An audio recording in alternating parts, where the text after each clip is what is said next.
Today, we shall reflect on the theme Becoming a Light in the World, which is quite similar to making a difference in the world, being a spark in the life of someone else.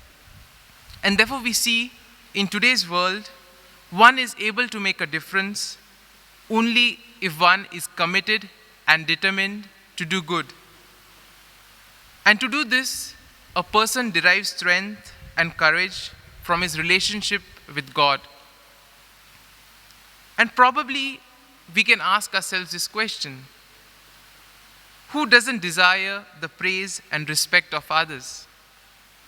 We all want others to see us at our best, to see us in all our strengths and our achievements.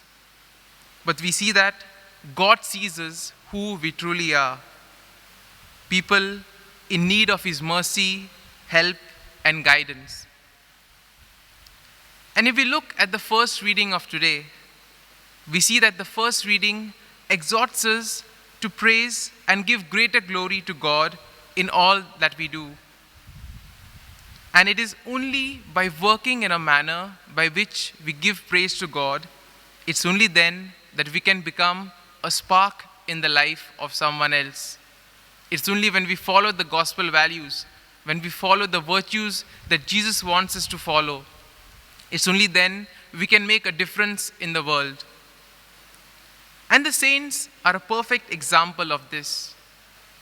I'm sure that each and every one of us will have a few saints who inspire us, who motivate us to carry on with what we do. And if we look at all the saints, we see that they showed us how we can put into practice the virtues of the kingdom of God in the world.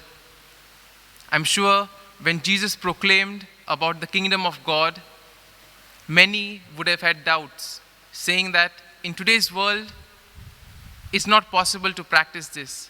But here we see that these saints have been an example, they've been a model for us, and they motivate us through their lives to put into practice the virtues of the kingdom of heaven. And therefore, we can take inspiration from their lives and thus become children of light. And this is exactly what the second reading exhorts us to do. The second reading exhorts us to live a life worthy to be called children of God. Now, through baptism, all of us become children of God. God sent His Son to spare us from eternal damnation. But that is not enough. We need to live a life that is worthy to be called His children. And this can be done, again, by following His virtues, by following His commands. And therefore, we can do this by changing our lives, caring for others, loving the neighbor as ourselves. If we look at the gospel of today, we have the Beatitudes. Now, the Beatitudes are not a kind of rule or regulations, but in other words, they are the key to eternal happiness. And whatever we see in the Beatitudes, one may again say that this, in today's world, is it possible? But we see Jesus Himself lived these virtues in His life. And therefore, He becomes a model for us, He becomes a motivation for us to lead this life.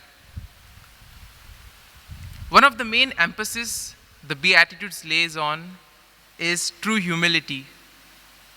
And we see that respect for God and for His ways inclines us to humility and simplicity of the heart. And we may ask, what is the nature of true humility? And why should we embrace it in our lives? One can easily mistake humility as being something that is demeaning or harmful, or basically not to feel good about ourselves. But true humility is not about feeling bad about yourself. It's not about having a low self-esteem, but it is looking at ourselves exactly the way we are, not higher or not lower. And therefore, a humble person is one who's able to make a realistic assessment of himself. He doesn't have to wear a mask when he's in the presence of others. He can be his natural self because he knows that he's true to himself. And therefore, we see that true humility frees a person to be himself, and therefore, it avoids him to fall into the traps and illusions that the world has to offer. And probably one can say that these Beatitudes were particularly given by Jesus to the Pharisees and the scribes. Because as we know, last week we have heard how the Pharisees were led by their misguided zeal and pride. They wanted to show that they were the true observers of the law. And as a result of that, they were able to follow everything so strictly that they made it difficult for the others to experience the love of God.